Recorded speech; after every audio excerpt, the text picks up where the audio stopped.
Código de Ética de Psicologia, ele descreve exatamente o seguinte, que o psicólogo ele é vetado de induzir uma pessoa a convicções políticas, filosóficas, morais, ideológicas, religiosas, de orientação sexual também, e qualquer tipo de atividade, digamos, que está do psicólogo lançar ali no paciente. Mas qual é o detalhe? O detalhe é que tudo isso depende da postura do terapeuta, né? Então, como que acontece essa indução? Essa indução, ela só irá ocorrer se o psicólogo simplesmente abandonar a postura profissional. Então, por exemplo, esse tipo de problema ocorre por falta de profissionalismo. Bibotalk e a Associação Brasileira de Cristãos na Ciência apresentam BTcast ABC2.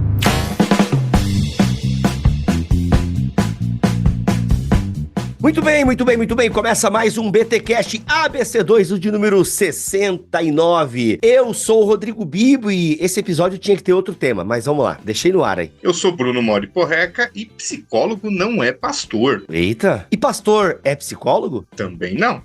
Eu sou Diego Melo e a coroa da criação não entra fácil na cabeça de ninguém. Meu Deus, salvação por obras aqui não, hein? No BTcast não. Eu sou Estero Trila de Figueiredo e será que eu posso, como psicóloga, enfiar a minha religião na gaveta?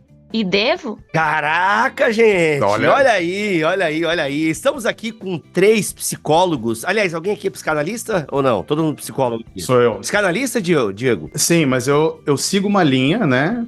Psicanalista, Aham. mas eu sou formado em psicologia também, né? Então, porque tem Formado em psicologia. psicanalistas que nem fazem o curso de psicologia. É, né? aí é complicado, um pouco complicado. E algum psiquiatra aqui? Não. Não. Então, 3 psicólogos, estamos aqui com 3 psicólogos para falarmos sobre integração entre psicologia e fé. Setembro Amarelo, já tivemos alguns episódios, aliás, temos vários episódios aqui em Bibotalk falando sobre saúde mental e fé, vários mesmo, assim, o Bibotalk já fala sobre saúde mental desde 2017, não é tanto tempo assim, mas, cara, não se falava tanto na internet sobre isso, né? A verdade é isso. Podcasts cristãos falando sobre isso realmente não tinha, e nós somos um dos pioneiros a falar sobre saúde mental e fé, então, assim, é um tema muito importante, e todo mês de setembro a gente traz pelo menos 1 ou 2 episódios ligados a esse tema aí de saúde mental e fé. Já trouxemos 2 episódios aqui este mês falando sobre burnout, foi o BTcast 573, e o BTcast 574 foi espiritualidade e saúde mental. Foi bem legal também, foram episódios que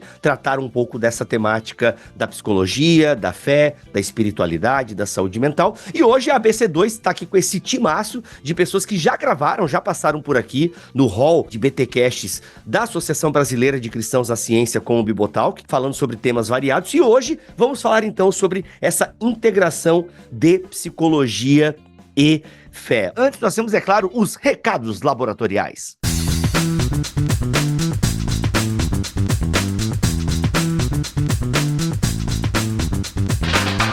Ei, Bibo, estamos em contagem regressiva para a CN4, a 4ª Conferência Nacional de Cristãos na Ciência. Gente, está imperdível. A CN4 será em Belo Horizonte, de 14 a 17 de novembro. Pessoal de BH e região, sério. É impossível não aproveitar esta oportunidade única. Junte um grupo lá da sua igreja, da universidade, da sua família ou amigos da cidade inteira e garanta um desconto especial na sua inscrição. Como? É só escrever para eventos@cristãosdaciencia.org.br que eu mesma vou te dar o desconto. A CN4 vai abordar temas incríveis relacionando a fé e a ciência nas áreas de tecnologia, saúde mental, meio ambiente, educação e outros. Teremos a participação do Jonathan Freitas, Igor Miguel, do Gerson Borges, Gustavo Assi, Li Sobol, do Bibo e Guilherme de Carvalho, além de muitos outros convidados de peso com muita experiência que estarão nos painéis de discussão. Com certeza vai ser um tempo precioso, um tempo muito especial de encontro, aprendizado e adoração ao Senhor, nosso Criador. Vai logo se inscrever. Aproveito para lembrar também, especialmente para você que é educador ou tem interesse em pedagogia e nos seus desafios, que não deixe de seguir o perfil Ciência Sapiência. Lá você encontra as imersões com conversas importantes com Igor Miguel, Vanessa Belmonte e outros convidados falando sobre os temas como preparar seus alunos para a faculdade e como formar o caráter intelectual de seus alunos. Os vídeos estão disponíveis no canal do YouTube da BC2 e no perfil do Instagram Ciência Sapiência. Anota aí, siga e confira. E tem novidade também na loja da BC2. Já fez uma visita na loja do site da BC2 por esses dias? Pois é, nossa loja está de cara nova e além de bonita, com livros novos. Lançamos 2 livraços, Psicologia e Fé, Modelos para o Engajamento Cristão, junto com a Thomas Nelson Brasil, da coleção Fé, Ciência e Cultura. E o outro lançamento, Pessoas Humanas e Divinas, junto com a editora Ultimato, da coleção Filosofia e Fé Cristã. Visite nossa loja, aprecie e complete suas coleções de livros da ABC2. É isso, gente. Termino lembrando a você de se inscrever na CN4. Esperamos encontrar vocês lá. Vai ser um tempo precioso, né, Bibo? Nossa missão vai além da simples apreciação intelectual da interação entre a fé e a ciência. Conhecer, adorar e servir são ações fundamentais para todo cristão.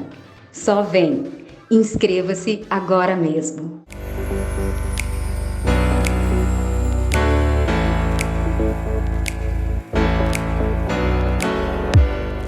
Ó, teve várias provocações aqui na abertura de vocês, que na verdade é a abertura de cada um de vocês.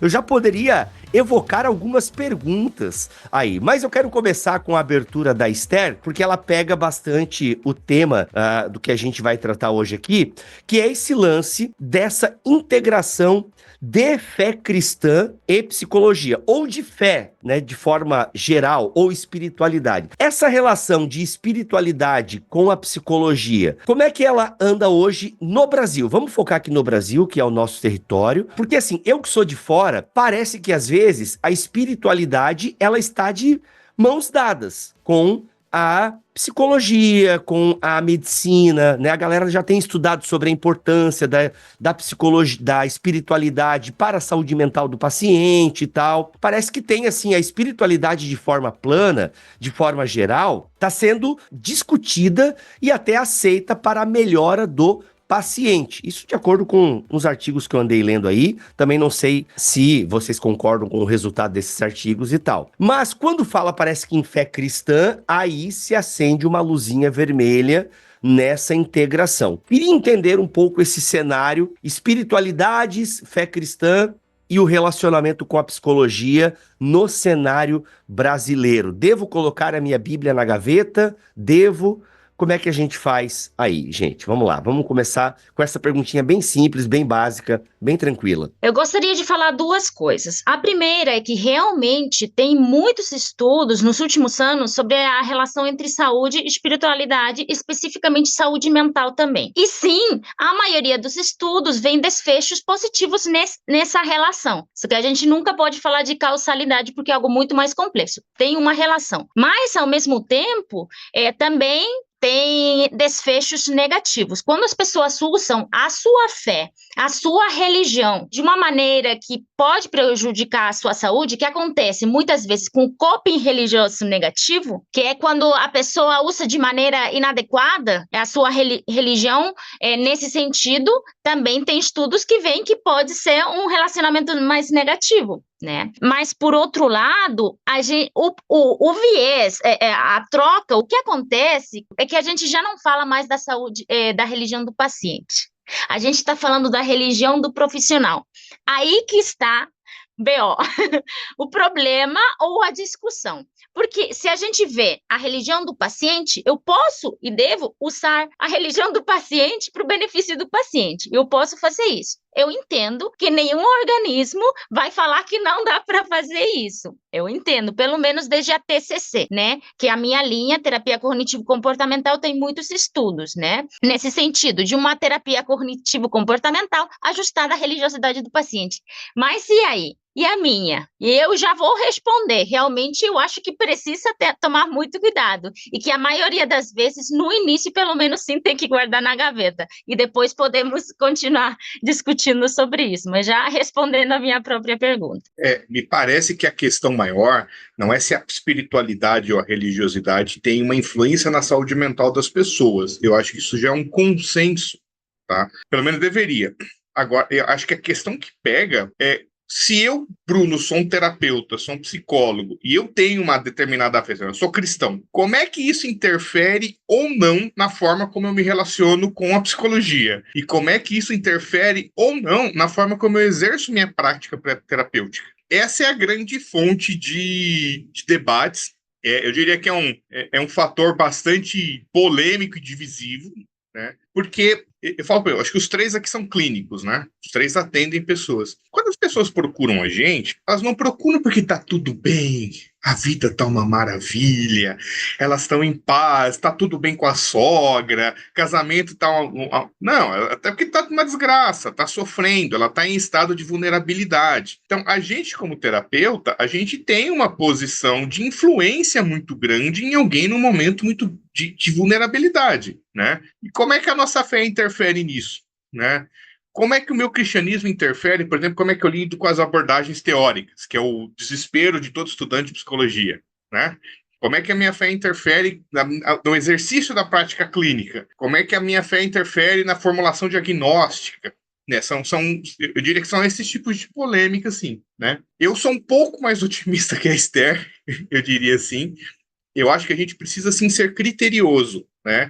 Porque uma pessoa que vem em estado de vulnerabilidade, a gente tem que tomar o cuidado, e é uma preocupação real. Eu acho que o Conselho de Psicologia tem uma preocupação real, que é assim, eu não posso fazer proselitismo, eu não posso me aproveitar da vulnerabilidade daquela pessoa.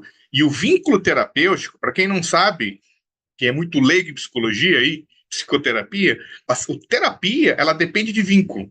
Você tem que dar match para o teu terapeuta, tem que dar liga, tem que dar um vínculo legal. E é um vínculo diferente de qualquer outro vínculo que você vai ter, porque você vai arrumar uma pessoa que você vai se abrir, que você vai trazer problemas, que você vai trabalhar coisas muito íntimas, né? Então existe toda uma questão ética de preocupação de o que eu faço com essas informações e dentro desse contexto como que a minha fé cristã se coloca diante disso, né? Então eu acho que a gente tem que ser bem criterioso e bem cuidadoso, sempre em respeito à pessoa que a gente está atendendo.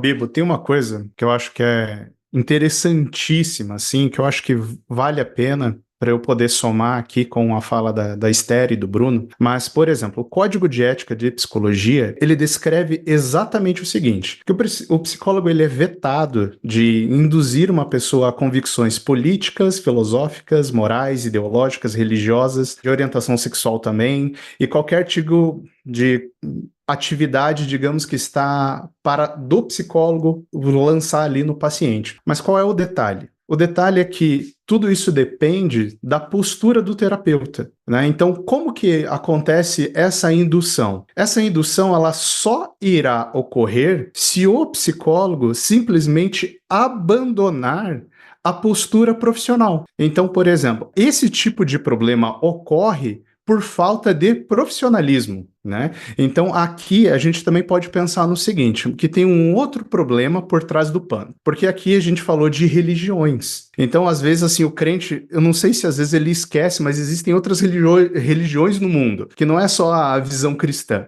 né?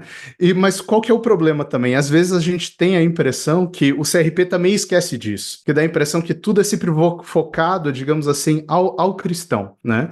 Mas e quanto aos vieses políticos, né? Então, aqui, veja só, existe um veto de você não poder induzir a pessoa em uma visão política ou numa orientação sexual. Só que qual que é o detalhe? Dá a impressão que induzir uma pessoa a ir para uma orientação sexual que ela ainda não configurou na cabeça dela, parece ok. Parece que você, digamos assim, forçar essa pessoa, digamos, vai, se joga, é ok. Vai, experimenta, né? Experimente as coisas e tal, dê vazão. Isso, exato. Só que qual que é a grande questão, Bibo? Assim, tudo que um psicólogo estuda durante 5 anos, né, numa faculdade, é que ele não pode cair na armadilha de ser o novo pai ou a nova mãe do paciente e fazer escolhas por ele, né? É assim, ó, todo psicólogo tem que fazer terapia, tem que fazer supervisão para ele aprender isso. E isso faz toda a diferença, né? Então,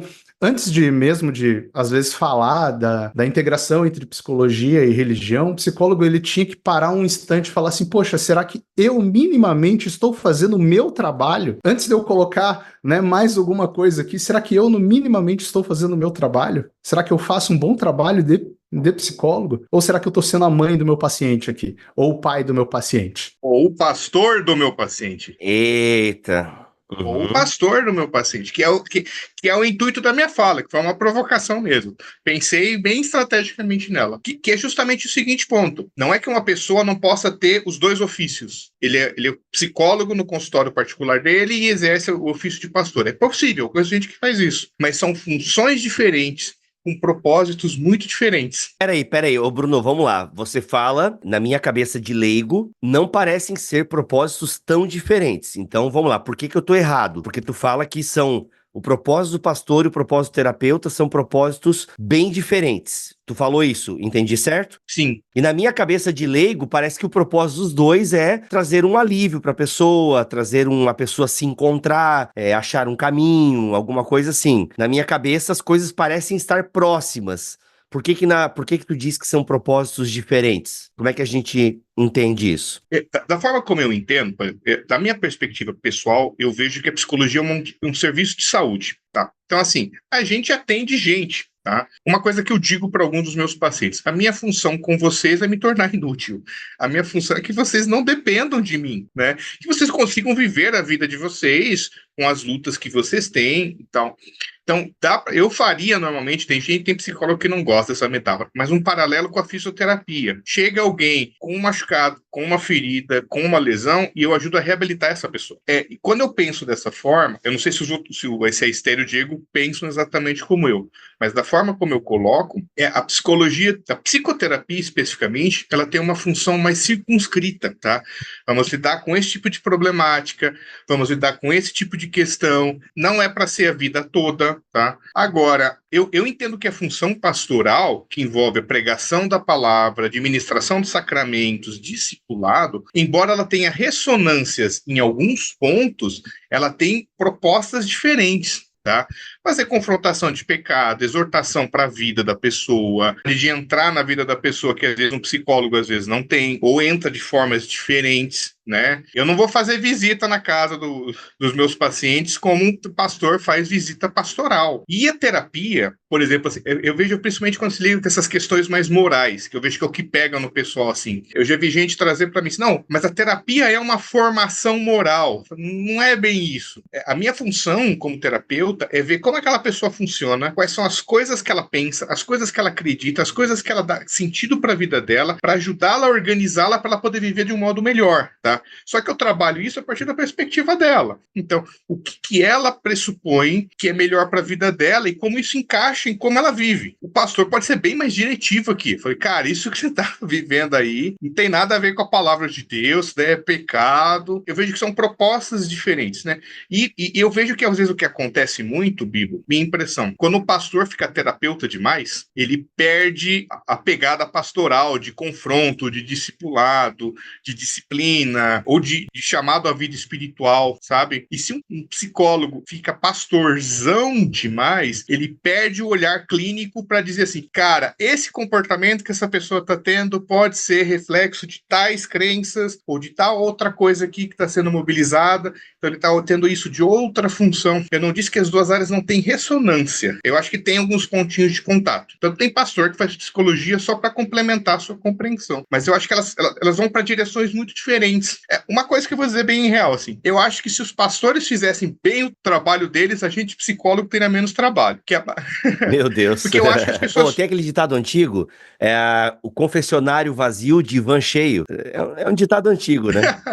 Não, deixa eu só fechar meu raciocínio. Às vezes eu vejo assim, dentro da saúde coletiva, a gente pensa em 3 níveis de intervenção, tá? Uma promoção de saúde, uma prevenção de saúde e um tratamento ou reabilitação. quando a gente faz terapia é reabilitação. É alguém que já está machucado, já está ferido e vem para se ajudar. Prevenção é fazer campanha tipo Setembro Amarelo, fazer educação sobre transtornos mentais nas redes sociais ou nas escolas. Promoção em saúde, por exemplo, é eu dizer assim, você vai passar mais tempo com teu filho em casa. Eu dar educação emocional para as pessoas, sabe? Eu acho que a função da igreja, a função terapêutica da igreja, estou me permitindo essa liberdade, é promoção e prevenção. A igreja tem esse potencial de dizer para as pessoas assim, ó, faz isso que você vai viver melhor.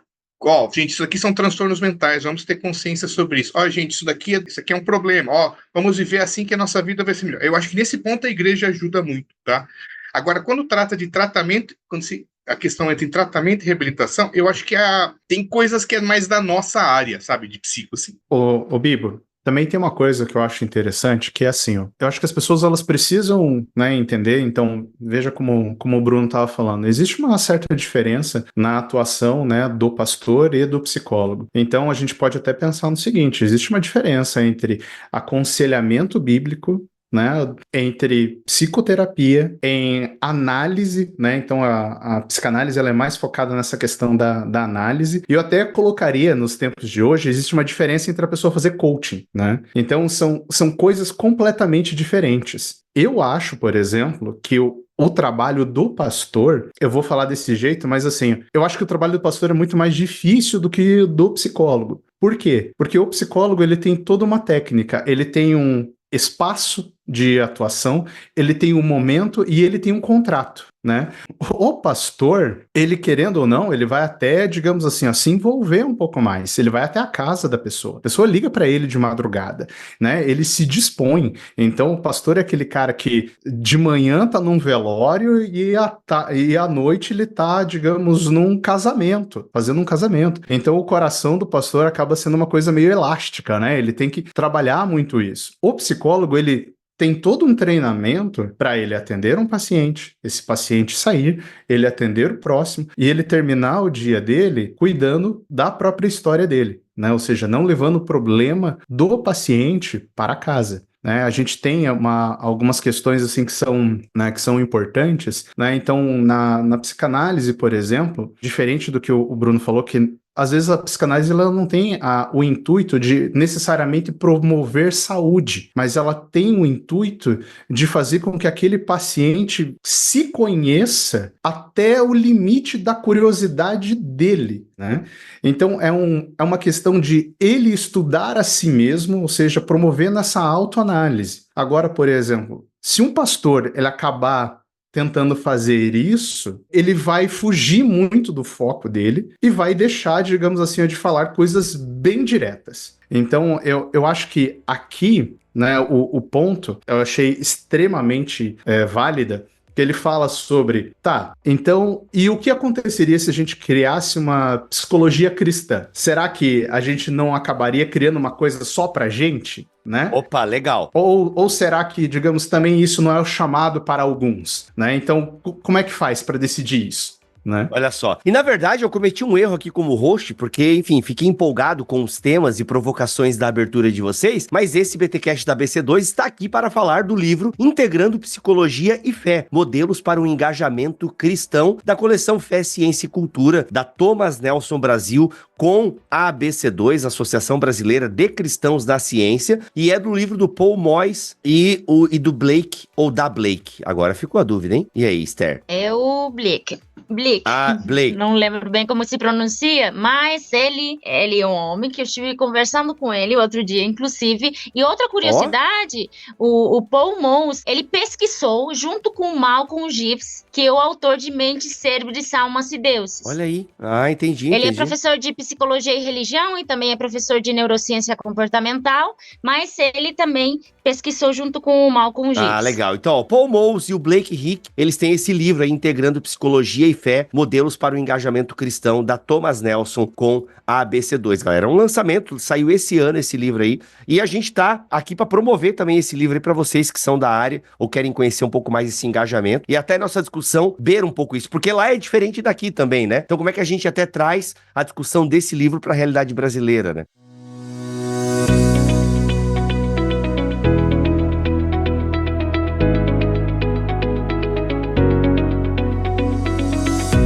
Mas eu quero sair um pouquinho do livro agora. Ô, Tomás Elcio, depois a gente conversa. Não é porque o Diego falou um negócio aí que me pega, porque assim, às vezes, e gente, o que eu vou falar aqui é bem o que eu acho. Rodrigo Luiz de Aquino, formado em teologia. Eu não fiz psicologia, então falo como um leigo e como alguém que fez terapia umas 2 vezes. Então o que acontece? Às vezes eu tenho a impressão que seria melhor um cristão fazer terapia com um cristão. Mas por que eu acho e não bato e não compro essa briga? Primeiro, porque eu não sou da área e seria ridículo eu ficar comprando essa briga. E segundo, é que eu já tive uma experiência ruim quando na terapia se misturou demais religião e teologia. Eu acho que perdeu muito o foco do rolê, entendeu? Mas a última que eu fiz teve um tom, eu diria até pastoral, mas eu precisava disso. Então, para mim, Rodrigo Luiz de Aquino, no momento da minha vida que eu tava, foi importante, entende? Ter esse vínculo bem forte, ou seja, o terapeuta, ele realmente abriu a Bíblia. Entende? Ele fez terapia comigo,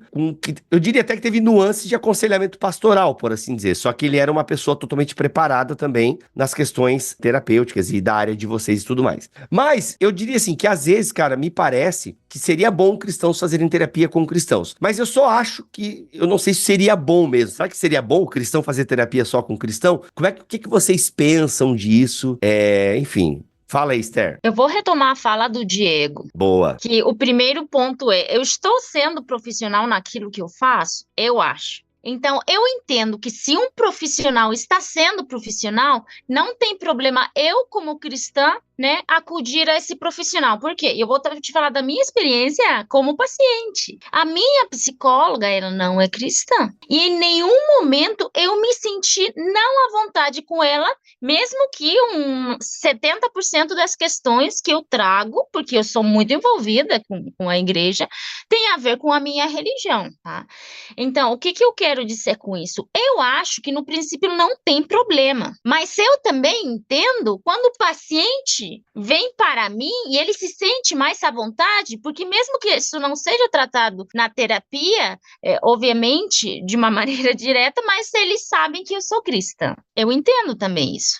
Eu corroboro. E que eu vejo que aparece, às vezes, assim, Bruno, eu procurei você para ser terapeuta porque você é cristão. Tipo, já apareceu para mim. Assim como já apareceu para mim, eu procurei você como terapeuta porque você é homem. Eu já vi pessoas assim, eu procurei tal terapeuta porque ele é preto. Porque assim, você vai entender melhor o que eu tô passando. Eu me sinto mais seguro e confortável com você. Entendi. Então, eu vejo que existe essa demanda do paciente, essa demanda da pessoa. Por exemplo, assim, um homem que quer tratar questões, por exemplo, de sexualidade masculina, ele não vai se sentir à vontade sentando e conversando na frente de uma mulher. Às vezes pode ser uma terapeuta mulher que ela é super qualificada e vai conseguir deixar o cara à vontade para falar, tá? Mas às vezes ele de início não consegue ter esse tipo de abertura dele. Então ele procura um terapeuta homem e fala assim, esse aqui eu vou me sentir mais à vontade de conseguir dar início ao processo. Então, às vezes eu acho que acontece isso, mas depende muito da competência, tá? Vou ser bem sincero, o fato de um psicólogo ser cristão não faz ele ser um bom psicólogo. Às vezes ele não é um bom psicólogo, tá? Às vezes ele não tem competência profissional e às vezes, como o Bibo falou,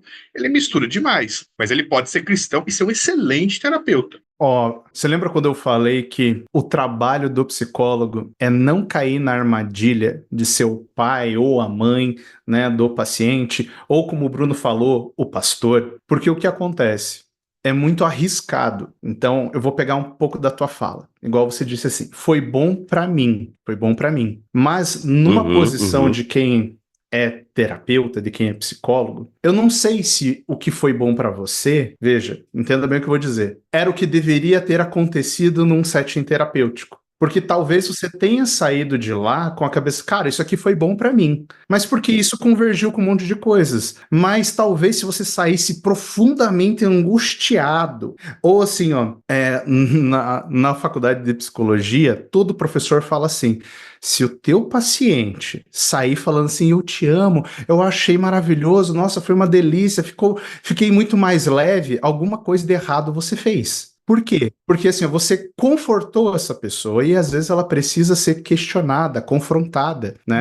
Então Boa. tem uma coisa que eu acho interessante a gente pensar, né? Então, uma das grandes provocações, né, desse livro aqui é que ele te instiga a se questionar e a refletir sobre a sua própria visão do que você entende de fé e o que você entende de psicologia, e não é tão fácil assim você meio que juntar as duas coisas. Né? Então, por exemplo, Bibo, imagine que você manda construir uma casa e você chama, digamos, um engenheiro tal, formado, especialista, e ele constrói essa casa muito bem.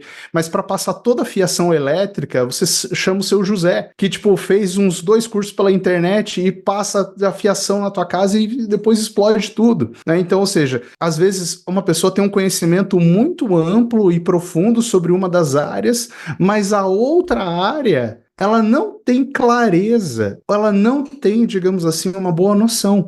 Então a gente fala muito das linhas de pensamento da psicologia, na forma de pensar, de agir e de praticar o ato clínico, mas as cosmovisões cristãs, as linhas teológicas, também têm os seus problemas, também têm os seus dilemas, né? Mas aí a impressão que eu tenho, assim, ó, que aí esse lado aqui é esquecido, né? Então, o crente, ele sempre acha assim, não, eu sei o suficiente, eu sei o bastante. E aí, poxa, não, posso juntar isso com isso. Então, parece que assim, ó, eu imagino que o desejo de toda pessoa é ver, né, as suas linhas de pensamento convergindo sem conflito nenhum. Mas eu, por exemplo, quando eu li esse livro, eu falei assim, poxa, existem coisas aqui que eu não tinha parado para pensar, né? Tanto de uma visão teológica, tanto com uma visão, né, psicológica. Eu fiz teologia e fiz psicologia e eu não tenho nenhuma convicção que eu sei tudo sobre as duas áreas. Muito pelo contrário, eu penso que eu sei bem pouco sobre elas. Então, é bem interessante no livro, né? Porque a primeira parte ele vai falar sobre reducionismo científico. Vamos falar sobre cosmovisões, depois reducionismo científico, que vai ser interessante para alguns, importante, e depois sobre reducionismo bíblico, que vai ser interessante e muito importante para outros, né? Então, eles vão passando para chegar até a segunda parte, que é a minha preferida, tá? Porque na segunda parte, eles vão falar dos modelos de integração. E você, como profissional, como estudante, até como curioso, como teólogo, você vai poder pensar onde que você se situa nessa integração. Você é um territorialista, separa as duas coisas, você é um perspectivista, né, da linha do Malcolm Gibson, inclusive do outro livro da BC2, Mente, Cérebro, Almas e Deuses, e o McMinn também, do livro A Ciência das Virtudes, que eles vão dizer, não, as duas áreas são complementares, elas se conversam, mas cada uma tem uma coisa a acrescentar à outra, né? Ou você é integracionista, você acha que existe sim uma integração, né? E os últimos já seriam as humanizadores, que a integração é um pouquinho mais profunda, que eu já tenho os meus passinhos para trás, os meus problemas externos em relação com isso, que aí é onde entraria a possível psicologia cristã, que está desenvolvida nos Estados Unidos, mas aqui vamos dizer que é uma coisa que, se acontecesse, seria muitíssimo mais para frente, né? Mas o que eu quero dizer, eles te colocam e te questionam para você pensar onde que você se situa, sempre entendendo que é um contínuo. Talvez para algumas coisas você é integracionista, mas para outras você é um perspectivista, né? E uma coisa muito interessante, que eles vão trazendo vários autores, e um deles vai falar uma opinião, né? Se você encontra, né, um avanço científico muito robusto na psicologia, e na outra área, na teologia, é algo que não está tão claro assim, então eu vou me posicionar em relação com o avanço científico e vou questionar essa outra questão teológica. Se é algo muito bem fundamentado dentro da teologia e não está muito claro em relação com as pesquisas científicas, nessa questão específica, eu estou falando de questões diferenciais, nessa questão específica eu vou me posicionar em relação com o que a teologia tem a falar. E se é alguma coisa que é muito bem fundamentada nas duas áreas ou muito mal fundamentada nas duas áreas, o que eu vou fazer? Eu vou ter que aprender a conviver com essa tensão. Muito bom, muito bom. E aí, Bruno? Tudo se resume em aprender a conviver com atenção, tá? Às vezes a gente, por exemplo, eu que sou mais de uma vertente mais calvinista de pensamento, tá? Às vezes o pessoal tem aquele impulso, vamos redimir tudo, né? Vamos redimir a cultura. E não é nossa missão salvar nenhuma linha teórica da psicologia, ou salvar a psicologia. Tem pontos de contato, tem pontos de tensão, tá? Até porque a psicologia, por si só, já tem um monte de pontos de contato e de tensão dentro dela mesma, né? Uma das coisas... Como na teologia, né? Sim, exatamente. Então, uma das coisas que eu mais gostei no livro, como ele trabalha, ele pega duas estruturas. Uma que é essa de cosmovisão, daí ele divide lá ontologia, epistemologia, teleologia, axiologia, que é uma estruturazinha de visão de mundo. E ele pega aquele modelo de Cristo e cultura do Richard Niebuhr. Então, ele pega todas essas linhas que a Esther falou e vai dizer assim, ó, como que elas se encaixam dentro dessas duas estruturas. Então, por exemplo, uma das coisas que para mim foi muito legal foi ele dizer assim, existem diferentes formas de você entender o que é ciência. São diferentes propostas epistemológicas. Tem uma mais positivista, tem uma mais pós-positivista, que ele diz lá que é o realismo crítico, tem uma que é mais construtivista, que daí entra, por exemplo, a psicologia cristã, que é muito mais próximo das ciências humanas, e existe uma mais ideológica, mais uma crítica ideológica, e diferentes, por exemplo, formas de entender como que a psicologia se relaciona com a fé, por exemplo, tem a ver com diferentes formas como você entende o papel da ciência. Se você pegar aqui, agora entrar uma outra polêmica,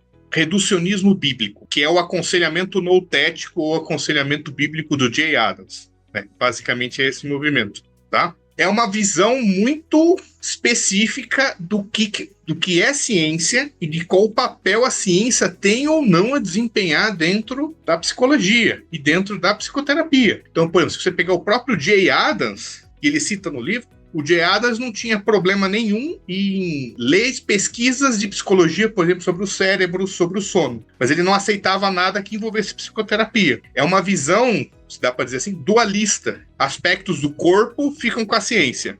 Aspectos da alma é só do pastor. Então, agora, memória, atenção, concentração, processos subjetivos, não entra aqui. Aqui é só da teologia. É bem dualista na forma dele de compreender, assim. Uhum. É uma coisa que tem seu sentido, mas dificulta muito pra gente, por exemplo, aqui que é terapeuta, como é que a gente dialoga com esse tipo de área.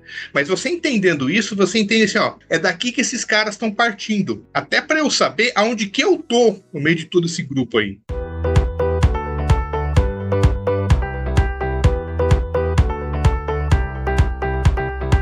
E a constelação familiar? Mentira. Ai, meu Deus do céu. Não, ai. Gente, eu sei que agora boa parte dos ouvintes... Opa, peraí, eu não tava prestando muita atenção, mas falou constelação familiar, eu quero. A gente vai fazer um episódio sobre constelação familiar um dia. Um dia a gente faz, tá? Os nossos amigos aqui são contra a constelação familiar, né? Como o conselho... Totalmente, né? E o conselho nacional também é contra, né? Também é contra. Totalmente.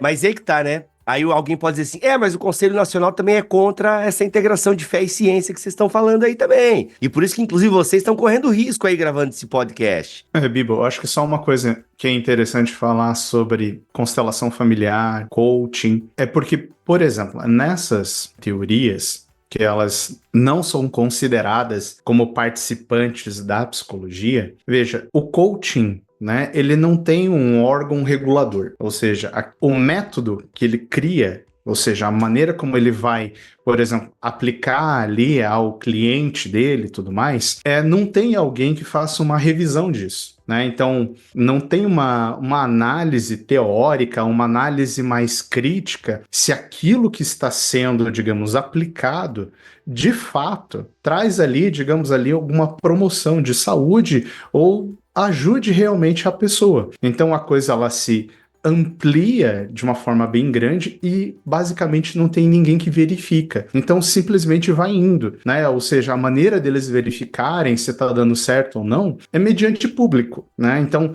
vai acontecendo, um vai falando para o outro, deu certo, para mim foi bom, tal, nananã, e isso vai num contínuo. E uma outra coisa, né, que aqui já é um pouco muito assim do cenário da psicologia no Brasil, é que aqui a gente tem um movimento fortíssimo mais ideológico, social ideológico. Então, aqui se pensa muito sobre causas sociais, ao ponto que, quando você pega qualquer revista, né, do Conselho de Psicologia, pouco você lê sobre pesquisas, né, científicas, sobre mudanças no campo da psicologia. Tem muito mais artigos, principalmente assim, ó, de capa, né, sobre pensamentos mais ideológicos, uma visão crítica da sociedade, do que da ciência propriamente dita que a psicologia produz. Mas eu entendo também, porque eu acho que tem muita mala praxis. Então, inclusive, foi feita uma resolução, vamos falar sobre isso, até eu comentei com os autores do livro, né? Foi feita uma resolução sobre não misturar religião e psicologia, né?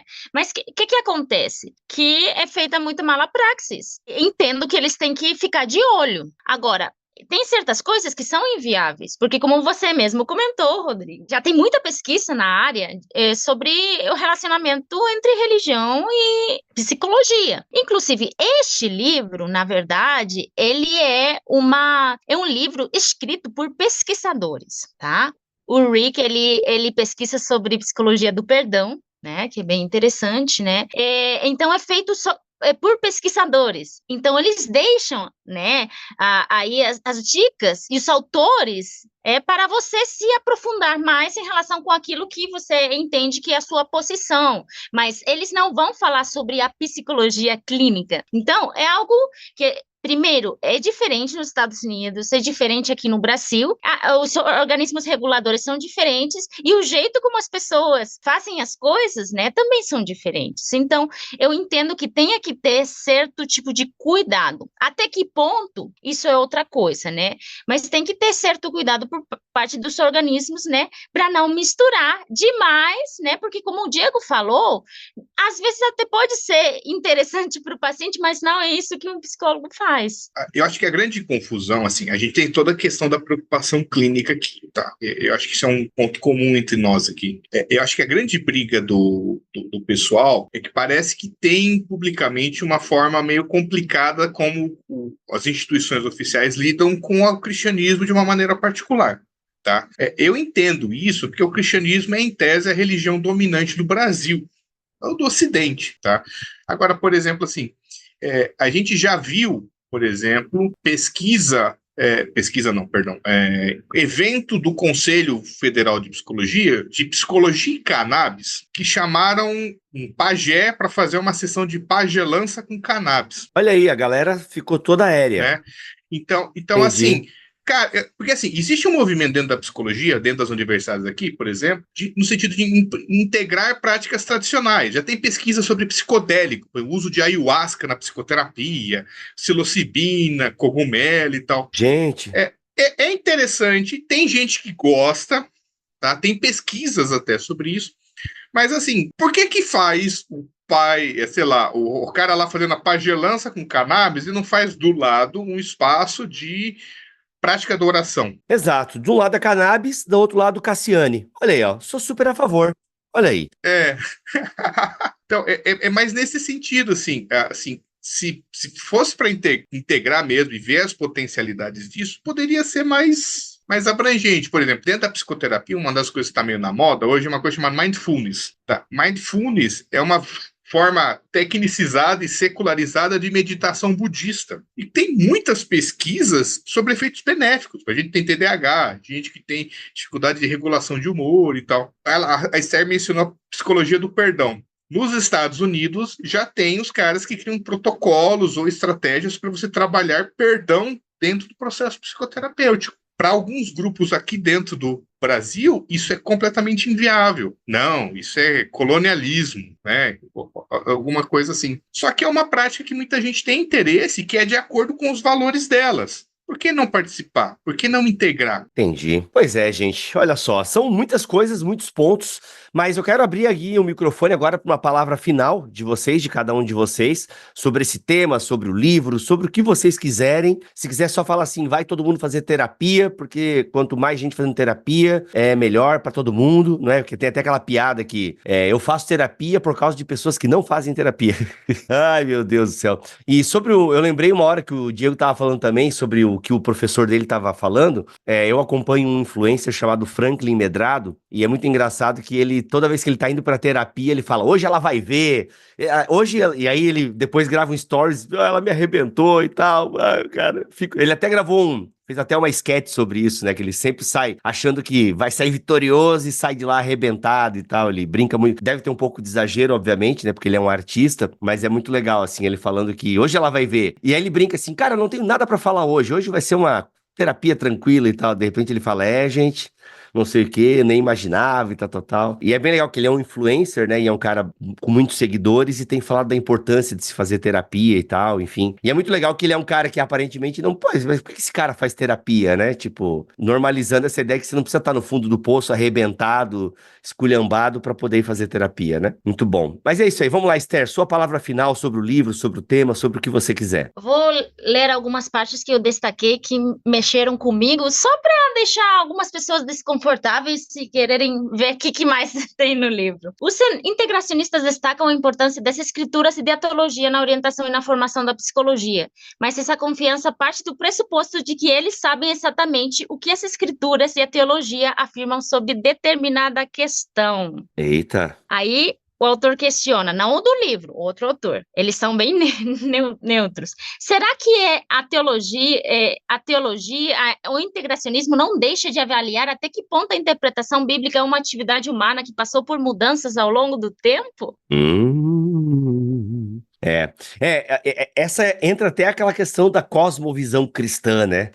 O pessoal fala muito em cosmovisão cristã. Eu tenho um pouco de... Eu não sou contra o termo, não sou contra usá-lo, desde que, primeiro, se fale no plural e deixe claro de qual cristianismo você está falando, né? Tipo, porque, mano, o cristianismo é muito plural, né? Então, quando você fala assim, não, porque a cosmovisão bíblica afirma que... Não, pera, mano. Eu sou cristão e eu não afirmo isso que você está afirmando. E eu também tenho amparo na história, eu também tenho amparo exegético, eu também tenho amparo bíblico. Então, peraí, vamos clarificar um pouquinho, né? A cosmovisão tal afirma isso. Muito obrigado. Então tá. Mas isso aí, são boas provocações. E aí, Brunão? Antes nós temos, é claro, os recados laboratoriais. É apaixonante. É uma área apaixonante, ela é fascinante. Eu sou apaixonado por estudar sobre isso, mas é também um grande desafio. E se você é cristão, o grande desafio que você enfrenta quando você quer dialogar ou fazer pontes com a psicologia é que você tem que conhecer bem as psicologias e os cristianismos. Você tem que saber se localizar onde que você está em tudo isso. Eu acho que esse livro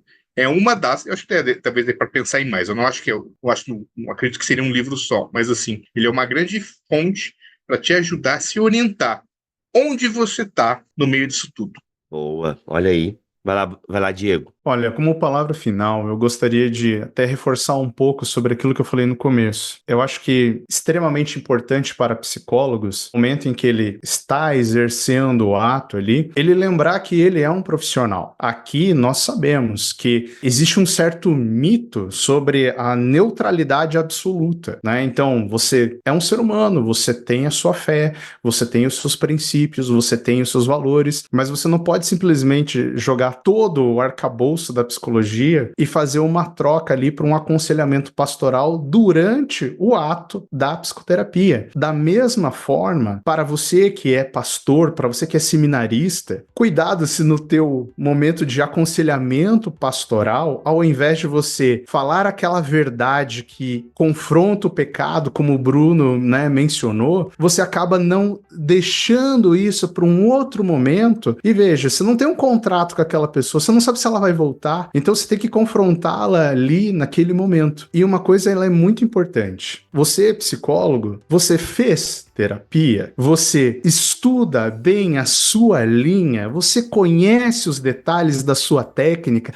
a sua postura enquanto terapeuta, e você, pastor, seminarista, você pelo menos leu a confissão de fé da sua própria igreja, você sabe no que realmente você acredita, ou você frequenta uma igreja, assiste os vídeos de um outro pastor, né, e confunde as duas coisas. Eu acho que antes de você pensar em né, misturar uma coisa com a outra, veja se pelo menos, logo de cara, você tá fazendo uma das duas coisas direito. Nossa, muito bom, gente, muito bom. Olha aí, galera, Integrando Psicologia e Fé, Modelos para um Engajamento Cristão, do Paul Moles e do Blake Rick, coleção Fé e Ciência e Cultura da Thomas Nelson Brasil, em parceria com a ABC2. O link tá aqui na descrição deste BTcast 69, bibotalk.com e também no YouTube. Tá bom, galera? Obrigado, Bruno, pela tua presença aqui neste BTcast, meu irmão. Prazer é meu, Bruno. Tamo junto. Esther, muito obrigado mais uma vez por voltar aqui. Esther, você é da onde mesmo? Muito obrigada. Eu sou espanhola.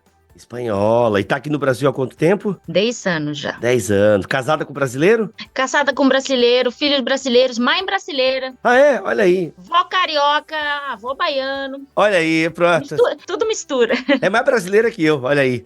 Obrigado pela sua presença aqui, Esther. E Diego, valeu, tamo junto, mano. Valeu, cara. Obrigado. Um abraço, Bibo. Vou ver vocês na conferência BC2 esse ano? Sim, com certeza. Que da hora. Não vai, Esther. Ah, que pena, Esther. Poxa vida. Tô com um bebê pequenininho ainda. Ah, crianças, né? Acontece. Quando a gente tem criança pequena, é isso aí. A vida fica mais limitada. Mas que bom, é uma bênção também, né? É uma bênção. Mas vai acompanhar online se tiver, né? Alguma coisa assim, vai tentar acompanhar online. Muito bem. Com certeza. Olha aí, então vou ver o Diego, vou ver o Bruno e vou ver você que está nos ouvindo aí na conferência da ABC2 que vai rolar esse ano. Mais informações estão aqui nas descrições deste BTcast. Tá bom, gente? É isso. Voltamos a semana que vem com mais BTcast e voltamos no mês que vem com mais BTcast ABC2.